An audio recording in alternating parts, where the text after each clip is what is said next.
اور اہل حدیث تھے، اور ان کو مناظرے کے لیے نجف بھیجا گیا تھا وہاں سے، مصر سے، کہ نجف میں جائیں اور جا کے مناظرہ کریں شیعوں سے۔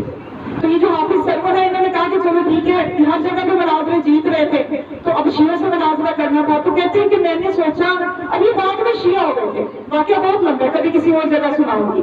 تو کہتے ہیں کہ میں نے سوچا کہ میں یہاں یہ مناظرہ جیت گیا تو پاکستان کے شیعوں کو تو میں آرام سے ٹھیک کر لوں گا، ان کی تو خبر آسانی سے لے لوں گا۔ یہ پتہ نہیں تھا خبر اپنی لی جائے گی کہ خود شیعہ ہوگا۔ تو جس اعتماد سے محسن الحکیم جو اس وقت کے بہت بڑے مجتہد اور عارف تھے، انہوں نے حافظ سرور سے کہا کہ آپ نے مناظرے کے لیے جو سوالات تیار کیے ہوئے کسی کو بتائے؟ کہنے لگے میں نے کسی کو نہیں بتایا، حتیٰ کہ اپنے بچوں کو، اپنے بیٹے بیوی تک کو نہیں بتائے۔ تو محسن الحکیم نے کہا کہ ہم اگر آپ کو آپ کے سوال بتا دیں، یہ اس در کے حقیقی غلاموں کی عظمت سمجھیے، ابھی تو مولا کی عظمت کیا ہم بیان کر سکتے ہیں، یہ اس در کے غلام بن کے تو دیکھے۔ محسن الحکیم نے کہا کہ ہم آپ کے سوال بتا دیں تو کیا پھر بھی مناظرہ کریں گے؟ تو حافظ سرور نے کہا آپ سوال کیسے بتا سکتے ہیں؟ تو محسن الحکیم نے کہا کہ میں نہیں بتاؤں گا، یہ صاحب قبر بتائے گا، یہ جو زری میں لیٹا ہوا ہے یہ صاحب قبر بتائے گا۔ تو یہ بہت لمبا واقعہ، پھر بہرحال اس کو جب واقعہ پتہ بھی چل گیا کہ یہ اس مرتبے پہ ہیں تو وہ شیعہ ہو گئے۔ تو بڑی اعتماد علی حسن اصفہانی نے دکھایا کہ آپ آ جائیں، ہم ملاقات کروا دیں گے، خط بند کر کے حوالے کر دیا۔ اب یہ خط لے کے چلا گیا تو کچھ ہی عرصہ گزرا کہ یہ نجف میں تھے، حرم امام علی میں زیادہ ان کا کام رہتا تھا، نماز کے لیے کھڑے ہونے لگے، جماعت کروانے لگے۔ تو قاصد آیا اور کہا کہ جن کو آپ نے بلایا تھا وہ آ گئے ہیں، بحر العلوم یمن سے آ گئے ہیں، ان کا بیٹا بھی ساتھ ہے اور ان کا ایک غلام بھی ساتھ ہے۔ تو آپ نے فرمایا کہ ابھی تو میں نماز پڑھاؤں گا اور میں خود ان کی رہائش پہ جاؤں گا اور جا کے بات کروں گا، ابھی میں یہاں ملاقات نہیں کروں گا۔ ان کو اپنی رہائش پہ چلے گئے، انہوں نے جماعت کروائی، اس کے بعد یہ ان کے گھر گئے اور ان سے کہا کہ رات کا کھانا آپ ہمارے ساتھ کھائیں، رات کا کھانا آپ ہمارے ساتھ کھائیں۔ حسن اصفہانی جو عارف ہیں انہوں نے کہا، تو رات کو جب وہ کھانے کے لیے آئے تو انہوں نے کھانے سے فارغ ہوئے تو اپنے غلام کو بلایا، حسن اصفہانی نے، جس کا نام تھا حسین مشہدی، غلام کو بلایا اور اس نے چراغ پکڑا اور لالٹین جو ہوتی ہے وہ اس کو اٹھایا اور وادی سلام کی طرف چلے گئے۔ وادی سلام میں جو جا چکے ہیں انہوں نے دیکھے، جو نہیں گئے اللہ ان کو دکھائے، میں نے بھی دیکھا ہے، وہاں پہ مقام صاحب الزمان ہے۔ امام علیہ السلام کی جو حتمی 3 جگہ ہیں جہاں پہ آپ نشست فرماتے ہیں، ایک جگہ ہندا میں ہے، ایک جگہ کربلا میں ہے اور ایک جگہ وادی سلام میں ہے۔ وہاں پہ مقام صاحب الزمان لکھا ہوا ہے اور وہاں پہ ایک کنواں بھی ہے۔ تو وہاں سے یہ جب وادی سلام میں یہ لوگ داخل ہوئے تو ان صرف یہ کون ہے؟ علی اصفہانی ہے، ان کے ساتھ ان کا غلام ہے اور 3 بندے وہ جو یمن سے آئے ہیں، غلام اور باپ بیٹا، یہ وادی سلام میں داخل ہو گئے۔ اور سب سے پہلے وہ کنویں سے تجدید وضو کی حسن اصفہانی نے، تجدید وضو کرنے کے بعد مقام صاحب الزمان میں داخل ہوئے، ان تینوں کو باہر کھڑا کیا وہ جو یمن سے آئے تھے اور اندر جا کے نماز پڑھی۔ نماز پڑھنے کے بعد وہی جانتے ہیں کہ ان کا امام کے ساتھ کیا رابطہ تھا کہ اب کچھ ہی دیر میں، اب جبکہ یہ اکیلے تھے، اب 2 بندوں کی باتوں کی آوازیں آنا شروع ہوئی، 2 لوگوں کی باتوں کی آوازیں آنا شروع ہوئی۔ پھر آواز آئی کہ وہ جو بحر العلوم ہے وہ اندر آ جائے۔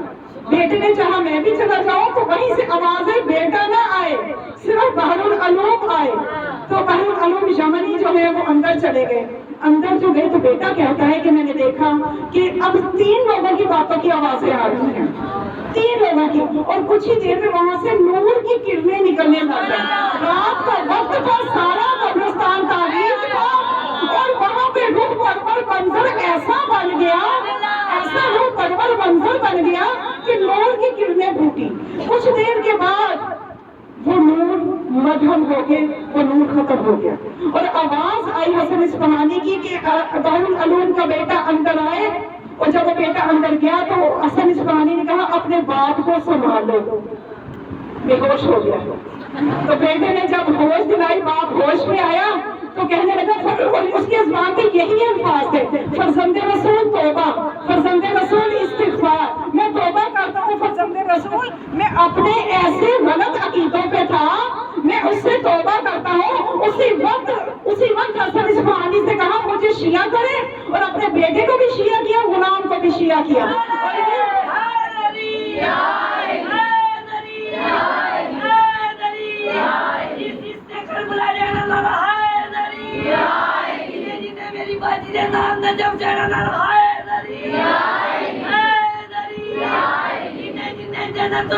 اپنی آواز پہنچانی نہ امام زمانہ سے سادرہ لے کے سامرا جانا نہ مجلس کی قبولیت کے لیے، اس گھر کے مکینوں کی صحت و سلامتی کے لیے بابا دے بلند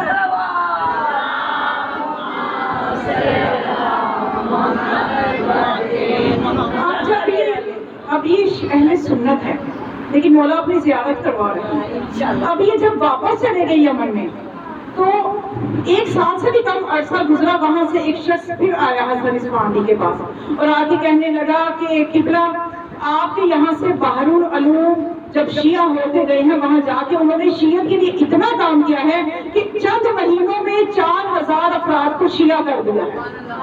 4000 افراد ان کی تعلیمات کے نتیجے میں شیعہ ہو گئے ہیں. تو امام جب اپنی زیارت کرواتے ہیں اس میں تو بہت بڑا مقصد ہوتا ہے. تو یہی چیز ہے کہ ہمیں یہ دیکھنا ہے کہ امام علیہ السلام اس یقین کے ساتھ اپنے امام کو سلام کیا کریں کہ مولا ہمارا سلام سن رہے ہیں، اور سلام کرنا تو مستحب ہے، جواب واجب ہے، یہ مولا بھی جانتے ہیں. تو وہ جب ہم سلام کرتے ہیں وہ جواب ضرور دیتے ہیں. تو جب ہم مولا پہ سلام بھیجتے ہیں، مولا ہم پہ سلامتی بھیجتے ہیں، تو ہماری زندگیوں میں نحوستیں آ کیسے سکتی ہیں؟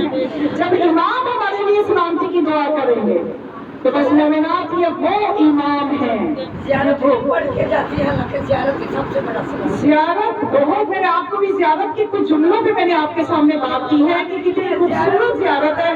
آپ اپنی زندگی میں اگر ابھی تک نہیں لائے تو لے آئیں. ہر جمعے کو 8 دن کے بعد 2 منٹ اپنے امام کے لیے نکالیں. اس کے بعد کی نہیں پڑھتے جاتے. مجلس کے بعد بھی زیارت پڑا کرے، ان کو شکایت کا موقع نہ دے. کیا پتا کس کا کتنا رتبہ ہے مولا کے پاس، تو زیارت پڑھ کے جایا کرے. تو میں عرض کر رہی تھی کہ یہ وہ امام ہیں، ان کے مرتبے کو پہچانے، اور ان کے ساتھ جب ہم متمسک ہوں گے تو پھر اپنے رتبے کو پہچانے کہ ہم کتنے عظیم ہو جائیں گے. ہم کتنے عظیم ہو جائیں گے. دنیا والے ہمیں سمجھے نہ سمجھے ہمیں نہیں فرق پڑتا، کیونکہ ہیرے کی قیمت صرف جوہری جاتا ہے.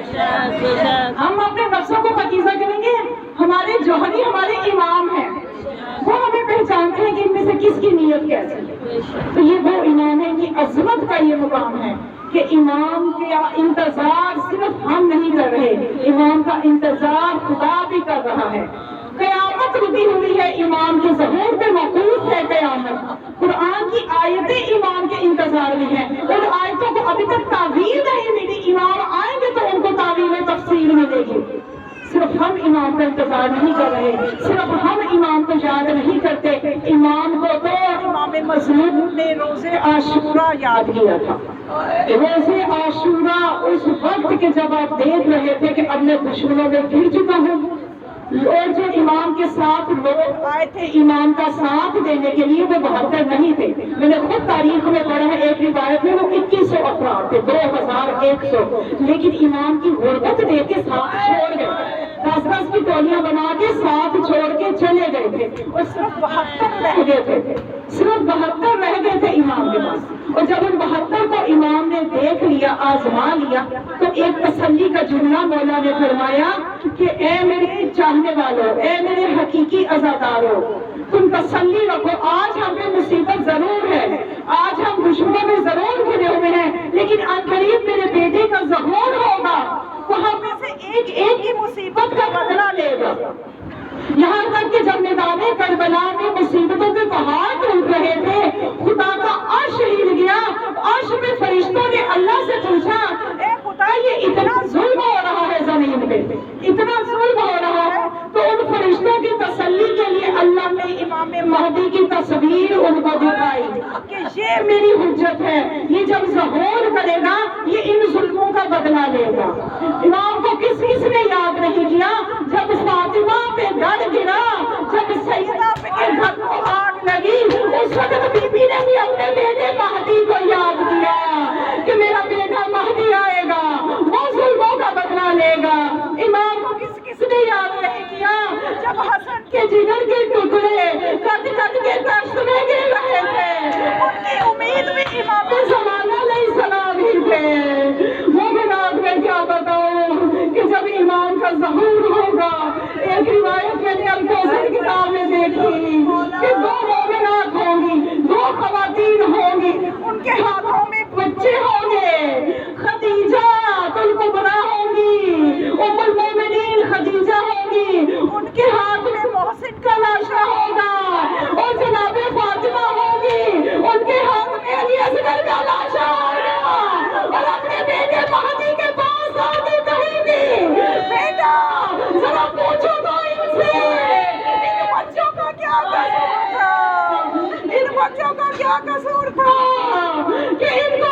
ماں زندہ نہ ہو۔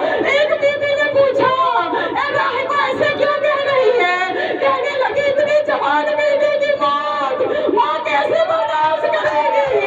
تو اس بیوی نے رو کے کہا کہ ماں نے نہ صرف اس کو ذبح ہوتے دیکھا بلکہ کوفہ شام کے بازاروں میں ان کی مائیں ساتھ ساتھ نظر بستہ چل رہی ہے۔ کیسے مسائل بیان کیے جا سکتے ہیں اس معصوم شہزادے کے؟